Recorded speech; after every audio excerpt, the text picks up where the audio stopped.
તાપી જિલ્લાના સોનગઢ માંડળ ગામના ટોલ નાકા ઉપર સ્થાનિક વાહન ચાલકોને ટોલ ટેક્સમાંથી મુક્તિ અપાવવા માટે આજથી એટલે કે તારીખ 26 માર્ચ બુધવારના રોજથી મોટા પાયે આંદોલનની શરૂઆત કરાઈ છે।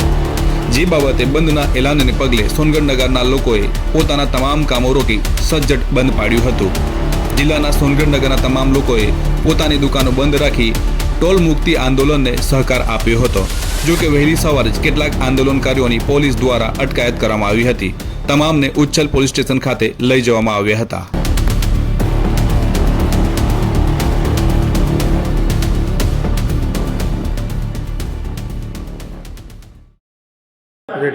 હું પ્રવીણ કનૈયાલાલ શાહ પીકે અત્યારે સોનગઢથી મને ઉચ્છલ પોલીસ સ્ટેશન લાવવામાં આવેલો છે।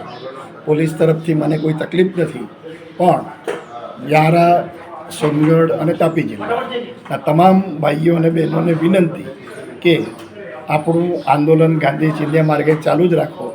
જે થશે તે કોઈએ ઉગ્ર બનવાનું નથી અને ગમે તે થાય આંદોલન આજે કરવું છે ને કરવું।